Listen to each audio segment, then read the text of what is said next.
అందరికీ హాయ్ అండి. మనము సౌందర్య లహరి శ్లోకాలకు తెలుగులో అర్థాన్ని తెలుసుకుందాం. సౌందర్య లహరి మొత్తం 100 శ్లోకాలు కలిగిన గ్రంథం. ఇందులో మొదట 41 శ్లోకాలు ఆనంద లహరి అని, మిగిలిన 59 శ్లోకాలు సౌందర్య లహరి అని చెప్పబడతాయి. ఇందులో మొదట భాగమైన 41 శ్లోకాలను సాక్షాత్తు పరమేశ్వరుడు శంకరులకు అందించారని, రెండవ భాగాన్ని శంకరుడు రచించారని తెలుస్తుంది. ఈ రెండిటినీ కలిసి సౌందర్య లహరి అని అంటారు. ఈ రెండిటిలోనూ ముఖ్యమైనవి మొదటి భాగమని చెప్పుకుంటారు. మొదట 41 శ్లోకాలలో కుండలిని యోగమునకు సంబంధించిన షట్చక్ర తంత్ర యంత్రమంత్ర శాస్త్ర రహస్యాలు ఎక్కువగా ఉన్నాయి. మిగిలిన 59 శ్లోకాలలో అమ్మవారి కిరీటాది నుంచి పాద పర్యంతము వరకు వర్ణింపబడి ఉంటుంది. అమ్మవారి సౌందర్య వర్ణన అను నెపంతో కొన్ని శ్రీవిద్య రహస్యాలు, సాముద్రిక శాస్త్ర రహస్యాలు ఈ భాగంలో ఉంటాయి.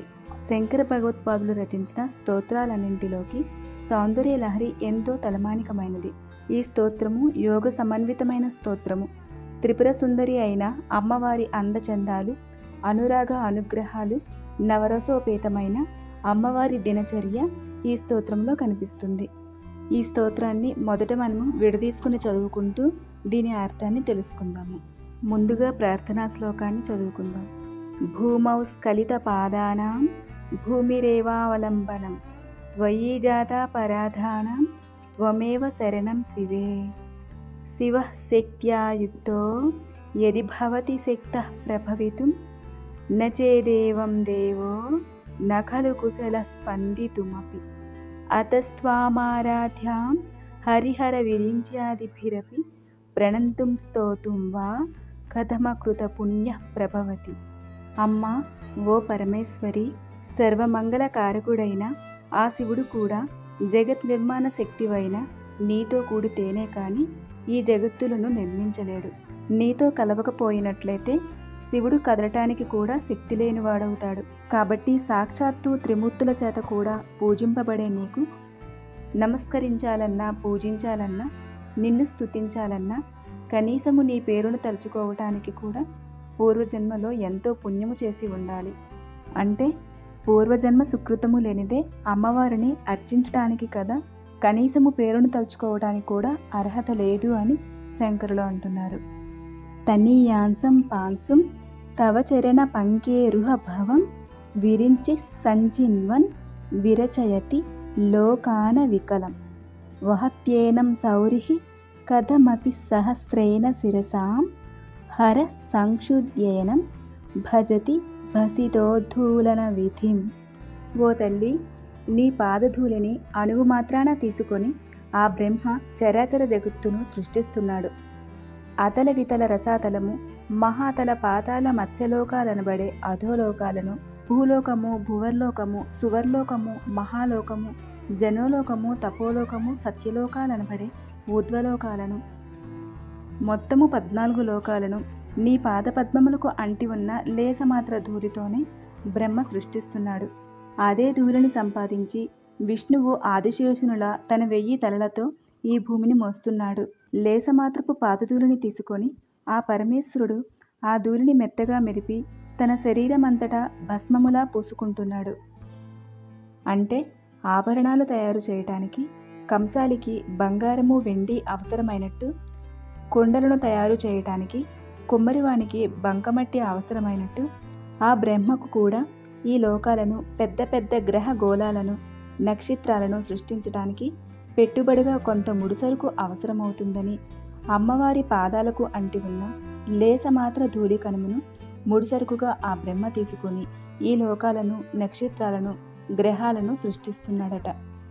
అంతేకాకుండా అమ్మవారి పాదధూళి మహిమ వల్ల ఎంతో తెలివిగా ఆ బ్రహ్మ తను సృష్టించిన ఈ 14 లోకాలు ఒకదానికి ఒకటి అడ్డు తగలకుండా నక్షత్రాలు, గ్రహగోళాలు మధ్యన ఏమాత్రము సంఘర్షణ, వైకల్యము లేకుండా ఎంతో జాగ్రత్తగా ఈ సృష్టిని సృష్టిస్తున్నాడు.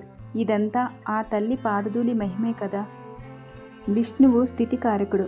చతుర్దశ భువనాలను జాగ్రత్తగా కాపాడవలసిన బాధ్యత విష్ణువుది.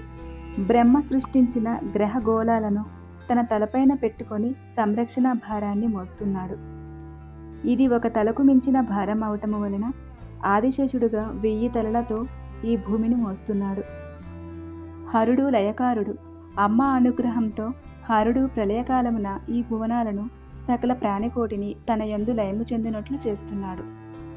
అంటే ఈ జగత్తు యొక్క సృష్టి స్థితి లయాలన్నీ ఆ పరమేశ్వరి పాదరేణువుల ప్రభావము చేతనే జరుగుతున్నాయి అని శంకర భగవత్పాదులు అంటున్నారు. అవిద్యానామంతస్థిమిర మిహిర ద్వీప నగరీ జడానాం చైతన్య స్తబక మకరంద శృతిఝరీ దరిద్రాణాం చింతామణి గుణనికా జన్మ జలధౌ నిమగ్నానాం దంష్ట్ర మురరిపు వరాహస్య భవతి.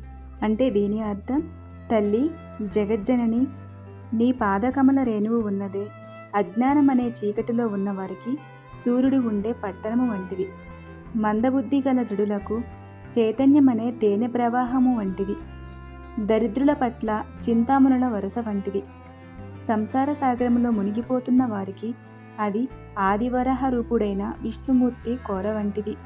ఇక్కడ అవిద్యానాం అంటే చదువు లేనివాడు అని కాదండి, విద్య లేనివాడు అంటే జ్ఞానము లేనివాడు, అజ్ఞానవంతుడు అని. ఎప్పుడూ అజ్ఞానం అనే చీకట్లు కమ్ముకున్న వాళ్ళకి ఆ దేవి జగత్తును ప్రకాశింపచేసే కాంతులు గల సూర్యుడు ఉండే పట్టణము వంటిదట. అంటే ఆ దేవిని నమ్ముకున్నట్లయితే అజ్ఞానపు చీకట్లను రూపుమాపి ఆ దేవి ఎంతో జ్ఞానవంతులను చేస్తుందట. అవిద్యానాం అంతస్థిమిర మిహిర ద్వీప నగరి అంటే జడులు, మందబుద్ధి కలిగిన వారు, చైతన్యము లేనివారు, సత్యాన్ని సత్యమని నమ్మని మనస్తత్వము కలిగిన వారు, ఏ పనిలోనూ కూడా చురుకుతనము అనేది లేనివారు, అసలు ఏ పని అంటే కూడా ఇష్టపడరు. ఇలాంటి వారిని చైతన్యము అనబడే కల్పవృక్షపు పువ్వుల నుండి జాలువారే మకరందపు ధార వంటిదట. అంటే అమ్మవారి పాదపద్మములను పట్టుకున్నట్లయితే వాళ్ళకి ఉన్న సోమరితనము, జడత్వము పోయి సకల విద్యా పారంగతులు, ఎంతో ఉత్సాహవంతులు అవుతారట. దరిద్రాణం చింతామణి గుణనిక. దరిద్రులు అంటే దారిద్ర్యంతో బాధపడుతున్నవారు, సంపద లేనివారు. ఇంకా కొంతమందికైతే ఎంతో సంపద ఉంటుంది, అయినా సంతృప్తి ఉండదు. అటువంటి వారికి అమ్మవారు చింతామణి వంటిదట. చింతామణి అనేది ఒక మణి. ఈ మణి ఎవరి దగ్గరైనా ఉంటే వాళ్ళు కోరిన కోరికలు మొత్తం తీరిపోతాయి. అంటే సంపద లేని వారికి సంపదలిస్తుంది, సంతృప్తి లేని వారికి సంతృప్తినిస్తుంది. ఆ తల్లిని నమ్ముకున్న వాళ్ళకి సుఖ సంతోషాలు, శాంతిని ప్రసాదిస్తుంది. అందుకని దరిద్రులకు చింతామణి వంటిది అని శంకరులు అంటున్నారు. జన్మ జలధౌ నిమగ్నానాం దంష్ట్ర మురరిపు వరాహస్య భవతి. అంటే సంసారం అనే సముద్రములో పడి కొట్టుమిట్టాడుతున్న వారికి వరాహ అవతారము ఎత్తి శ్రీ మహావిష్ణువు భూమిని రక్షించినట్లుగా ఆ పరమేశ్వరి రక్షిస్తుందట. పూర్వము పెద్ద పెద్ద పర్వతాలతోనూ వృక్షాలతోనూ నిండిపోయి ఆ బరువును మోయలేక భూమి సముద్రంలో దిగబడిపోయిందట. అప్పుడు భూదేవి శ్రీహరిని అనేక విధాలా ప్రార్థించి తనను రక్షించమని వేడుకుందట. భూదేవి ప్రార్థనకు శ్రీహరి మన్నించి వరాహ రూపమెత్తి నీటిలో మునిగిపోయి ఉన్న భూమిని తన కోరలతో ఎత్తి రక్షించారట.